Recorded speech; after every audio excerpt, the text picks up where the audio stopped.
तो घाटम जी ने अपने गुरु की आज्ञा मान ली। बोले 4 बातें मुझे करनी है। एक बार कुछ संतों की टोली जा रही थी, घाटम जी ने देख लिया, दौड़ करके गए, चरणों में निवेदन किया, मेरे घर आ जाइए, प्रसाद पा लीजिए। संत बोले ठीक है। अब घर पहुंच गए। अब लेकिन घाटम जी के घर पे व्यवस्था कुछ नहीं थी भोजन की।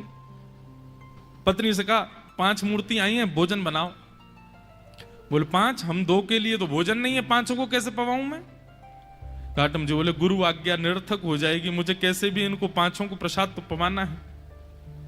घाटम जी ने देखा कि पड़ोस में एक कोई व्यक्ति रहता, उसके पास में उसके गेहूं अनाज आदि का भंडार है, थोड़ा चोरी करके ले आता हूं, उससे बना के इनको पवा देंगे, गुरु आज्ञा पूरी हो जाएगी। गुरु जी ने यही तो कहा है कि संतों की सेवा करो, अब कैसे भी करो, चोरी करके करो चाहे कुछ करो। दौड़ करके गए, वहां से कुछ अनाज आदि ले आए, घर पर ला करके प्रसाद बनवा करके पवा दिया। घाटम जी की चिंता हो गई कि आज सवेरे बारिश हुई थी और मैं चोरी करके लाया हूं तो निश्चित मेरे पैरों के चिन्ह बन गए होंगे, और उसको यदि पता चल गया कि मैंने चोरी किया, वो घर आ जाएगा, मुझे पकड़ करके ले जाएगा, आदि आदि मन में ये विचार करने लगे। लेकिन मैंने तो गुरु आज्ञा के वश होकर के किया ना। इतने में ही वर्षा हो गई, आंधी तूफान आया और सब उनके चरण चिन्ह आदि मिट गए। तो उनको ये अटूट विश्वास हो गया कि मैंने गुरु आज्ञा मान करके पूर्ण किया, तो ठाकुर जी मेरी सहायता कर रहे हैं, मेरे रक्षक बने हुए हैं। घाटम जी का जीवन ऐसे चलने लगा। गुरु पूर्णिमा का समय था। घाटम जी ने मन में विचार किया, मेरे गुरु ने मुझको सब कुछ प्रदान किया, इस बार गुरु दक्षिणा के रूप में ऐसी कोई वस्तु या इतना धन कुछ दूं गुरुदेव के यहां कि वर्षों तक भी अगर मेरे यहां से सेवा ना जाए तो गुरु जी को दिक्कत ना हो, मेरी तरफ से ऐसा रहे कि हां परिपूर्ण हो गई सेवा। उसके लिए एक बड़ी चोरी कर लेता हूं, उसके बाद फिर मैं धीरे धीरे छोड़ ही दूंगा। एक बड़ी चोरी करता हूं, उससे जो धन आएगा गुरुदेव को दे दूंगा।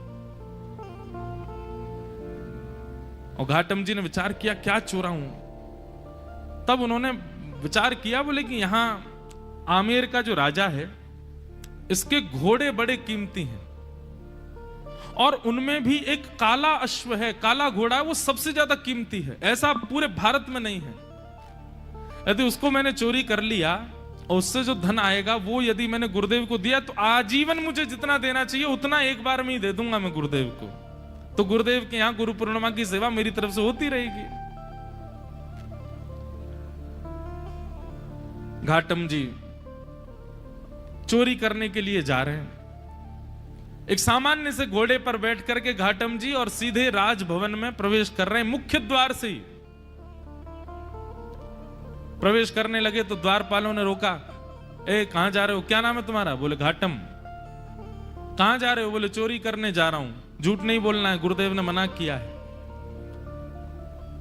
तो द्वारपालों ने मन में विचार किया, ये जरूर राजा का कोई गुप्तचर है, राजा का कोई बहुत घनिष्ठ व्यक्ति है, हमने इसको रोक दिया है, इसका परिचय पूछना, इसलिए बुरा मान गया, बुरा मान करके कह रहा चोरी करने जा रहा हूं। ए भाई सुनो, द्वार खोल दो, ये कोई राजा का परिचित व्यक्ति होगा, ऐसे कौन बोलता चोरी करने जा रहा हूं। द्वार खुल गए, वो भीतर प्रवेश कर गए। भीतर प्रवेश करके घुड़साल में गए, वहां सबसे महंगा घोड़ा जो काला अश्व था उसको खोल लिया, बैठ गए, लेकर के बाहर आने लगे, खुले में ही सबके सामने बाहर की ओर जाने लगे। तो द्वारपालों ने कहा ये तो राजा का घोड़ा है, ये क्यों ले जा रहे हैं? फिर भैया ये काला अश्व कहां लेके जा रहे हो? बोले चोरी करने आया था, चोरी कर ली, अब चोरी करके ले जा रहा हूं। द्वारपाल बोले ये तो कुछ ज्यादा ही बुरा मान गया है, ऐसे कौन बोलता है? अरे भैया द्वार खोल दो, इनको जाने दो, रोको नहीं।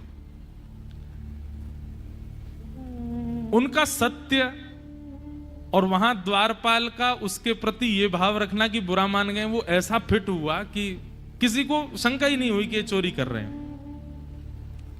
घोड़ा लेकर के चले गए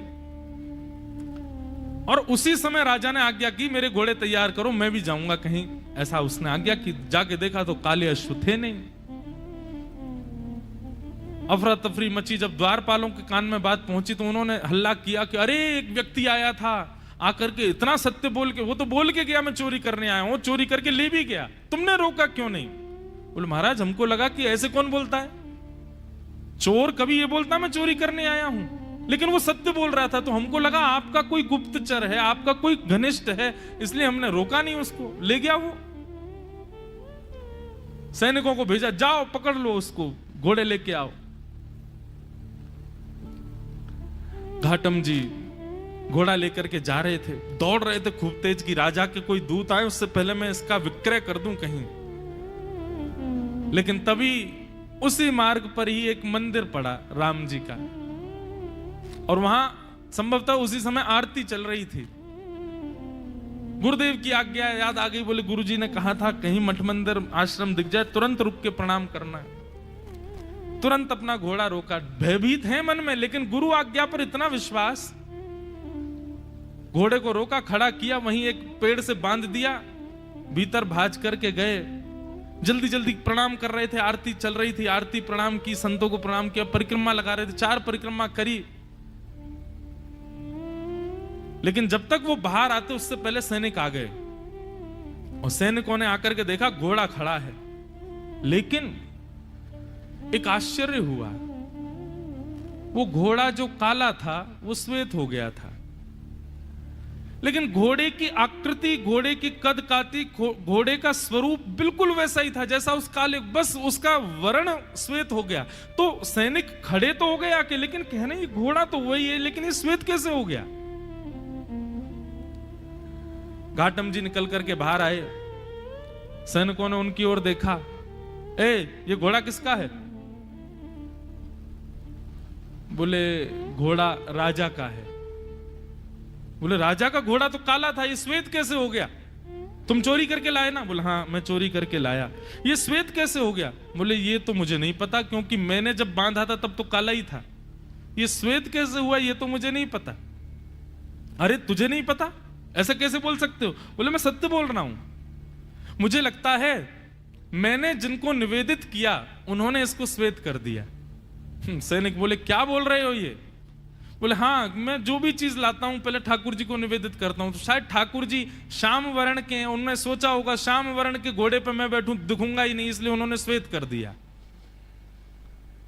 सैनिक बोले ये क्या तुम बोल रहे हो? बोले मैं सत्य बोल रहा हूं, ये वही घोड़ा है जो राजा का है, मैं चोरी करके लाया हूं, मैंने बांधा था तब काला था, आप लोग आए तो कहीं आप मुझे पकड़ो ना, इसलिए ठाकुर जी ने श्वेत कर दिया, पर संभवतः आपने पकड़ लिया मुझको। तो तुम ये कहना चाहते हो ठाकुर जी तुम्हारी चोरी में सहायता कर रहे हैं? नहीं नहीं, सहायता तो ठाकुर जी नहीं कर रहे हैं, पर ऐसा कह भी दें तो कोई अतिशयोक्ति नहीं, कर तो रहे हैं, श्वेत उन्होंने ही किया है। बोले इसकी बातें हमें समझ नहीं आ रही, इसको पकड़ के राजा के पास ले चलो। राजा के पास ले गए। राजा ने जब घोड़ा देखा, राजा खुद आश्चर्य, बोले ये है तो मेरा ही घोड़ा, पर ऐसा भी नहीं कि इस पर कोई रंग लगाया हो, इसका वास्तविक रंग श्वेत कैसे हो गया?